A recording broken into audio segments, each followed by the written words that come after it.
প্ৰদৰ্শিত হ'ল মাতৃসন্তা পৰশুৰাম শীৰ্ষক শিল্পীসকলৰ সাৱলীল অভিনয়ে আপ্লুত কৰিলে উপস্থিত দৰ্শক সমাজক। নৱকবিতা মই আপোনাৰ পঞ্চম পুত্ৰ পৰশুৰাম ব্ৰহ্মতেজী মই পৃথিৱীৰ এনে কোনো শক্তি নাই যি শক্তিয়ে মোক পালন কৰিব পাৰে পিতৃৰ আদেশ পালন।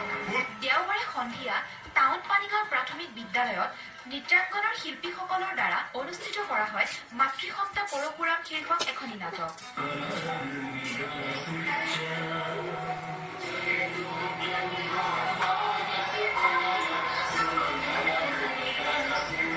নাটকৰ আৰম্ভণিতে এগৰাকী শিল্পীয়ে পৰিৱেশন কৰা নৃত্যই উপস্থিত সকলোৰে দৃষ্টি আকৰ্ষণ কৰিবলৈ সক্ষম হয়।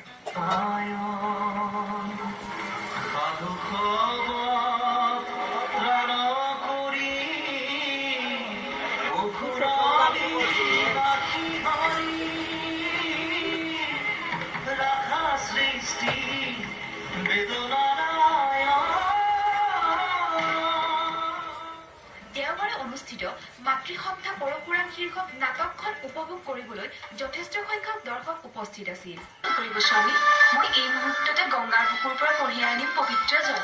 গংগাৰ পবিত্ৰ জলৰ স্পৰ্শত আপোনাৰ নৈমিত্তিক অৰ্চনাই ধন্য কৰিব আমাৰ আশ্ৰমপুৰী। মই আহিছো স্বামী।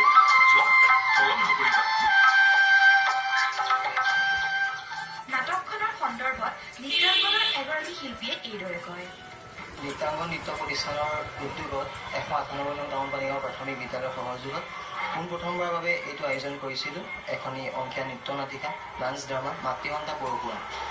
এইটো এখন অনুষ্ঠান প্ৰতিষ্ঠান কৰাৰ বিশেষ উদ্দেশ্য এই আছিল যে আজিকালি কণ কণ শিশুসকলে ব্ৰহ্মপুত্ৰখনো কেনেকৈ জন্ম হ'ল কি কথা তেওঁলোকে বিশেষ জ্ঞাত নহয়। পৰশুৰামে ব্ৰহ্মপুত্ৰই যেতিয়া সাও দিছিলে অপু গোস্বামীৰ দিনা ব্ৰহ্মপুত্ৰত স্নান কৰিলে পাপৰ পৰা মুক্তি হ'ব আৰু সেই যোৱাকালি আৰু আজিয়ে এই যে শিলঘাটত এখন মেলা অনুষ্ঠিত হৈ আছে তাৰ উদ্দেশ্যে আমি আজি 25 তাৰিখ এই দিনানকটো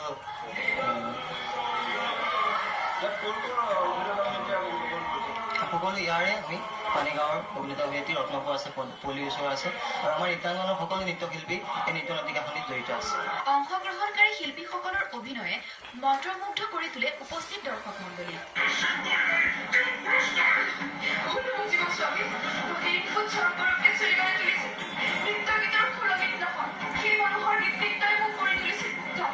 নৃত্যাংগনৰ দ্বাৰা আয়োজিত মাতৃসন্তা পৰশুৰাম শীৰ্ষক নাটকখন চাবলৈ উপস্থিত আছিল প্ৰবীণ অভিনেতা জ্ঞানদা বৰা। শিল্পীসকলৰ সাৱলীল প্ৰদৰ্শনেৰে সাফল্যমণ্ডিত হৈ উঠিল নগাঁও চহৰৰ ছয়ালিত থকা টাউন পানীগাঁও প্ৰাথমিক বিদ্যালয়ত নৃত্যাংগনৰ সৌজন্যত প্ৰদৰ্শিত হোৱা মাতৃসন্তা পৰশুৰাম শীৰ্ষক নাটকখনি। কেমেৰা পাৰ্চন শামছুলৰ সহযোগত টমাছ ভূঞা, BMC নিউজ।